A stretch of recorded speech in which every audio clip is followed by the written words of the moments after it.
Magandang hapon, class.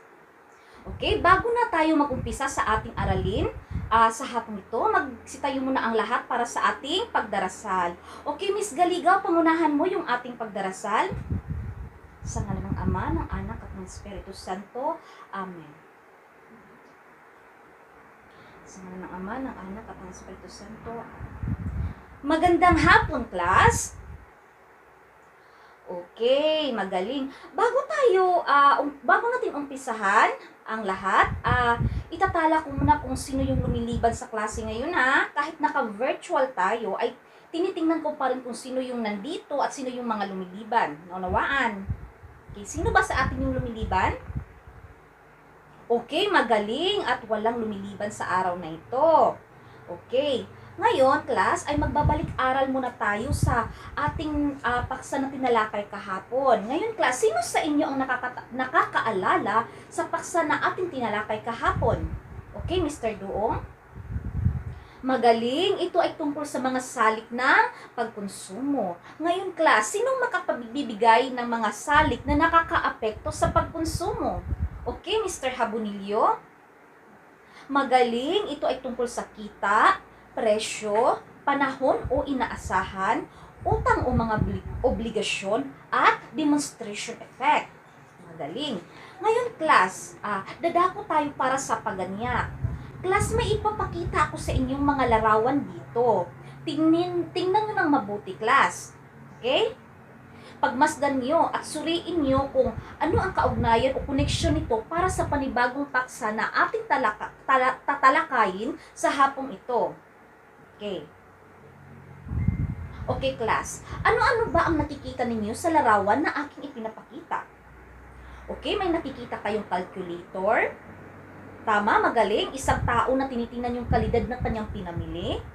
Yes, at yung isa naman ay isang mamimili na sinisigurado niya yung timbang ng kanyang pinamili. Magaling. Ngayon, class, sinong makapagbibigay ng ideya kung ano ang koneksyon ng mga larawan na aking ipinapakita sa paksa na ating tatalakayin ngayon?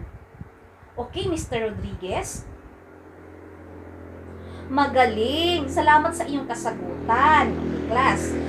Ito ay may kaugnayan sa isang consumer at ang produkto na may kanyang sinusigurado na bilhin. Dahil, class, ang ating pag-uusapan sa hapong ito ay tungkol sa pamantayan sa matalinong pamimili.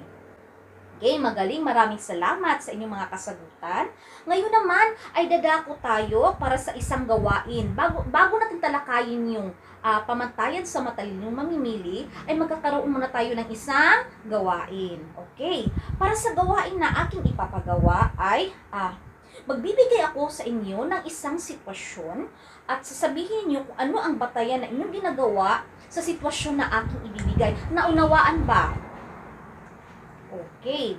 Para sa unang sitwasyon, kapag bumibili kayo ng mga bagay o gamit sa eskwela katulad na lang ng ballpen, ano-ano ang mga batayan sa ginagawa ninyong pagbili ng ballpen?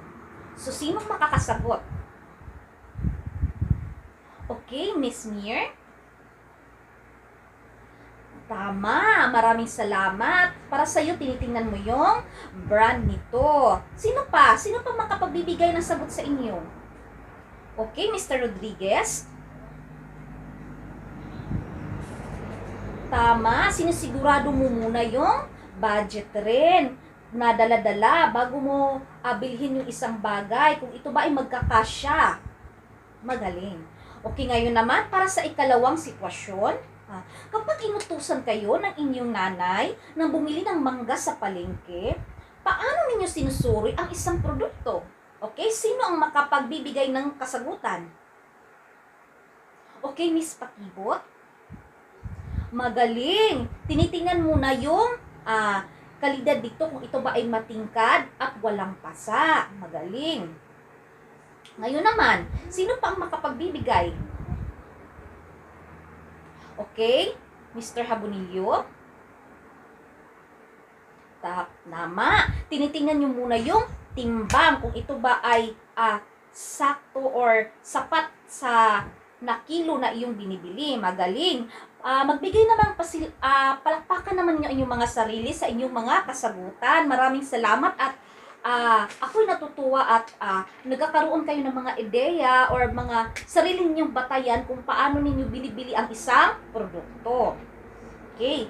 Ngayon, class, ano man ang dahilan sa pagbili ng mga produkto, dapat palagi nating isaalang-alang ang value of money. Ngayon, dadako na tayo sa mga pamantayan sa matalinong pamimili. Okay. Para sa unang pamantayan, ito ay ang mapanuri. Ano ba ang mapanuri? So, mapanuri, class, dapat sinusuri ang produktong bibilhin, tinitingnan mabuti ang sangkap, timbang, pagkakagawa at iba pa. Halimbawa, bibili kayo ng isda sa palengke. Ano-ano nga ba ang unang tinitingnan niyo sa pagbili ng isda? Okay, di ba? Dapat tinitingnan natin yung kalidad nito sa pamamagitan ng pagsusuri nito kung ito ba ay sariwa o dilasa na. Okay. At sa pamapanuri, class, kung may pagkakataon pa ay dapat inihahambing ninyo ang mga produkto sa isa't isa upang makapagdesisyon ng mas mabuti at mapili ang produktong sulit sa ibabayad. Okay.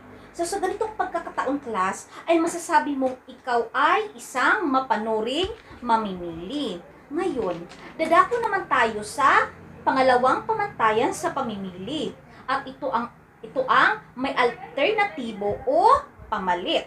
So, dito, ang isang mamimili ay naghahanap ng isang panghalili sa kaniyang kinasanayang produktong bilhin. So, isa sa mga dahilan dito, class, ay ang may panahon na walang sapat na pera ang mamimili upang bilhin ang produkto na nakasanayan niyang bilhin. So, o hindi kaya'y nagbago yung kalidad ng produktong dati niyang binibili. Halimbawa, noong nakarang taong, class, nang dahil sa COVID-19 ay nagpapatupad ang pamahalaan ng ECQ or Enhanced Community Quarantine. At sa pagkakataon rin ay nagpapatupad ang pamahalaan ng safety protocol, tulad ng pagsusuot ng face mask. At sa tuwing lalabas tayo ng bahay, ngunit sa panahon na yon, naalala nyo ba na tumaas yung presyo ng face mask? Yung surgical mask. Alam nyo, class, yung ibang mamimili, imbis na surgical mask ang kanilang binibili, ay gumamit sila ng panghalili nito or pamalit nito. Yung ginalawa nila ay bumili sila ng face mask na yari sa tela. Diba? Mas napapamura pa sila doon. At sa ganitong paraan, nakakatipid sila at tatagal pa ang paggamit nito kumpara sa surgical mask. Tama. At ang matalinong mamimili, class, sa ganitong pagkakataon ay marunong humarap ng pamalit. So, okay, ngayon naman ay dadako tayo sa pangatlong pamantayan sa pamimili. At ito ay ang hindi nagpapadaya. Ang isang consumer, isang mamimili ay hindi nagpapadaya. May mga pagkakataon na ang mamimili ay napapatapat sa isang tindero o tindera na may hindi magandang hangarin. Ang matalinong mamimili dapat, class, ay laging handa at alerto at mapagmasid sa mga maling gawain, lalo na sa pagsusukli at paggamit ng timbangan. Halimbawa, class, yung nanay ni Miss Galigaw ay pumunta sa isang palengke para bumili ng karne ng manok. Ngayon, pagpunta niya doon, class, ay nagkataon na yung tindera na kanyang palaging binibilhan ay wala doon. Kaya yung ginawa niya ay bumili siya sa katapat na pwesto. Ngunit sa pagbili niya ng isang kilo ng karne ng manok, napansin niya na tila magaan ito sa 1 kilo. Kaya yung ginawa niya ay pumunta siya sa timbangan ng bayan at pinasuri niya kung tama ba ang timbang. At doon napagtanto niya na hindi nga tama yung kanyang binibili na karne ng manok, hindi nga sumakto sa 1 kilo. Kaya, class, sa ganitong pagkakataon, dapat yung sinasabi ko kanina, dapat yung isang consumer o isang mamimili ay dapat maging isang handa, alerto at mapagmasid. Ngayon, class, ay dadako tayo sa pang-apat na pamantayan sa pamimili at ito ay ang makatuwiran. So lahat ng consumer ay nakakaranas ng kakulangan sa salapi o limitadong budget. Kaya sa pagpili ng isang produkto ay isinasaalang ang presyo at kalidad nito. Ito ay pamantayan sa pamimili kung saan ang presyo at kalidad ng produkto ay binibigyan ng pansin. Isinasa-isip ang kasiyahan na matatamo sa pagbili at paggamit ng produkto, pati na rin sa kung gaano katindi ang pangangailangan dito. Okay.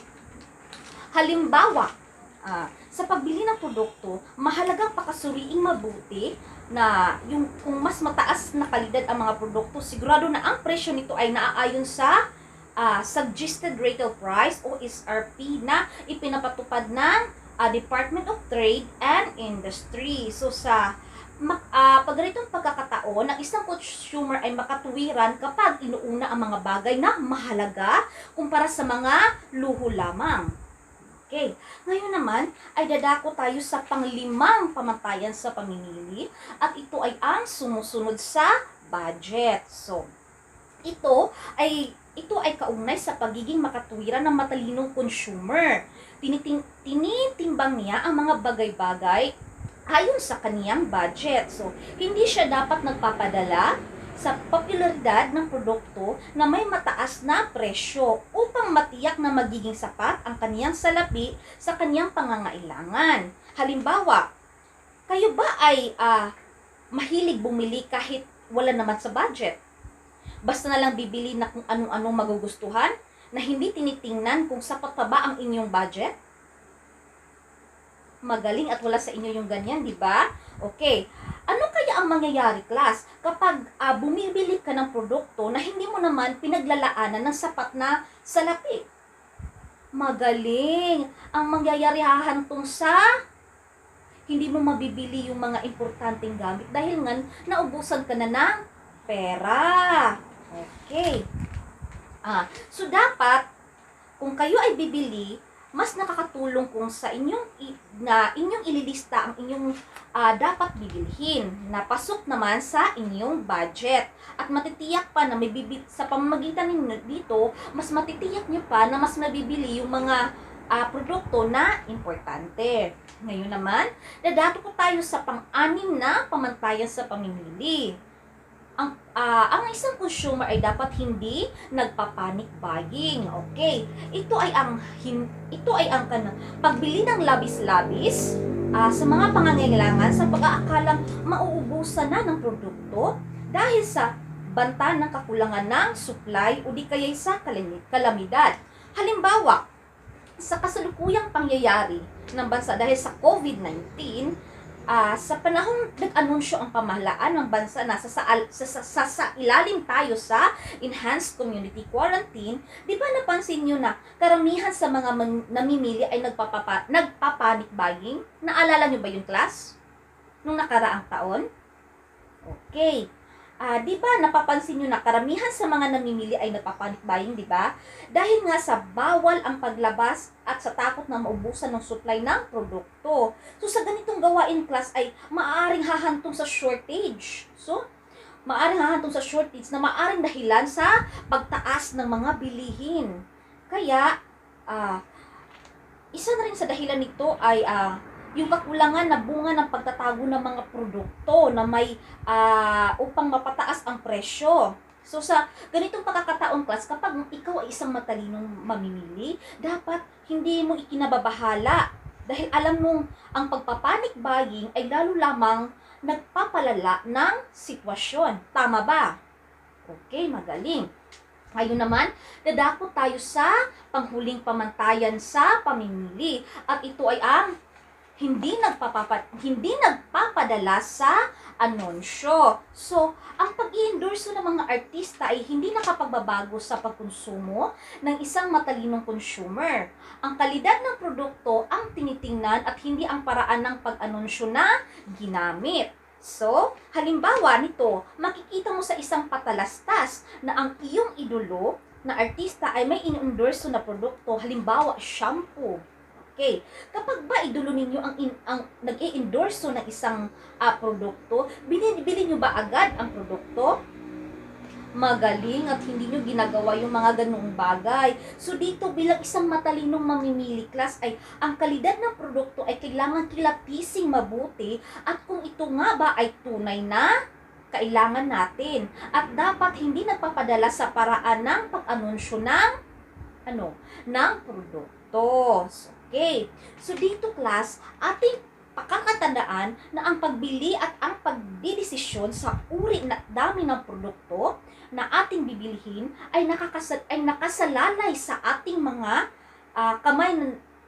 kamay bilang isang consumer. At dapat tayo ay magiging isang matalinong mamimili. Okay. Ngayon class, magkakaroon tayo ng isang gawain. May ipapakita ko sa inyong graphic organizer dito. Tingnan niyo. Ang gagawin ninyo ay punan niyo ng mga pamantayan ng pamimili ang bawat kahon ng graphic organizer. Okay, umpisahan na natin. Ngayon, sino sa inyo ang makapagbibigay ng mga pamantayan, isa sa mga pamantayan sa pamimili na ilalagay natin sa unang kahon? Okay, Mr. Rodriguez. Tama, ang unang pamantayan na iyong isasagot ay ang mapanuri. Susunod, sino naman ang makapagbibigay sa pangalawang kahon? Okay, Miss Pakibot. Magaling. Ito ay ang may alternatibo o pamalit. Ngayon, sa pangatlong kahon, sino ang makapagbibigay ng pamantayan sa pamimili? Okay, Mr. Turinweba. Magaling. Ito ay ang hindi nagpapadaya. Para sa pang-apat na kahon, sinong makapagbibigay ng isa sa mga pamantayan sa pamimili? Okay, Miss Malalis. Ito ay ang makatuwiran. Para naman sa panglimang kahon, sinong makapagpupuno o makapaglalagay sa isa sa mga pamantayan sa pamimili? Okay, Miss Piolio? Tama, magaling. Ito ay ang sumusunod sa budget. Para naman sa pang-anim na kahon, sino pa ang makapagbibigay para sa isa sa mga pamantayan sa pamimili? Okay, Miss Balog? Magaling. Ito ay ang hindi nagpapanic buying. So, dapat ang isang consumer ay hindi nagpapanic buying. Para naman sa panghuling kahon sa ating graphic organizer, sino ang makapagbibigay sa inyo ng isa or kahit panghuli sa pamantayan sa pamimili? Okay, again, Miss Malalis. Magaling. Ito ay ang hindi nagpapadala sa anunsyo. So, dapat ang isang mamimili ay hindi nagpapadala sa isang anunsyo. Ngayon naman, class, ay dadako tayo sa isa pang gawain. Ito ay masasabi ko ito ay isang pangkatang gawain. Okay, class, hahatiin ko kayo sa dalawang pangkat. Para sa unang pangkat, ang magkakasama ay sina Mr. Rodriguez, Miss Pakibot, Miss Galigaw, at Mr. Torrenueva. Para naman sa pangalawang pangkat, ang magkakasama ay si Mr. Habunilio, Miss Mir, Miss Malalis, at Miss Piolio. Okay, naunawaan? Okay, ang gagawin ninyo para sa gawain ito ay may ibibigay akong isang sitwasyon. So, ang gagawin ninyo sa pamamagitan ng PowerPoint, hintayin ko dapat bawat isa sa inyo, may miyembro na mag-share screen ng kanilang sagot So, ang gagawin nyo ay magbibigay akong isang sitwasyon. At ang sitwasyon nito ay ito. Kapag binibigyan kayo ng 50 pesos ng inyong nanay, paano niyo ito pagkakasyahin? Ano ang mga bagay na maaari ninyong bilhin dito? Binibigyan kayo ng 50 pesos bilang baon sa araw-araw habang kayo ay pumapasok sa eskwela. Ngayon, ano ba yung mga bagay na dapat ninyong bilhin na magkasya doon sa pera? titingnan ko, susuriin ko kung sino sa inyo ang gumagamit ng mga pamantayan sa matalinong pamimili at sino sa inyo ang masasabi ko matalino sa kanyang pamimili. Naunawaan? Okay, magbibigay ako ng 5 minuto upang masagot ninyo yung sitwasyon na aking ibibigay. Okay? So, aking pakakatandaan na merong isa sa inyo, miyembro sa inyo na magpipresenta ng kaniyang PowerPoint presentation. Okay? Okay, umpisahan nyo na. Okay, ngayon class, ay magtatawag ako sa inyo kung sinong makapagbibigay ng saloobin o ideya base sa natutunan o kahalagahan ng paksa na tinalakay natin ngayon na ang pamantayan sa matalinong pamimili. Okay, Mr. Rodriguez? Okay, magaling. Maraming salamat, Mr. Rodriguez, sa iyong ideya o saloobin. Ngayon, class, meron tayong isang gawain na magpapasubok sa inyong natutunan sa paksa na ating tinalakay ngayon. Ang inyong gagawin ay sasagutan nyo lamang ito ng tama at mali. Okay, umpisahan na. Okay, para sa una,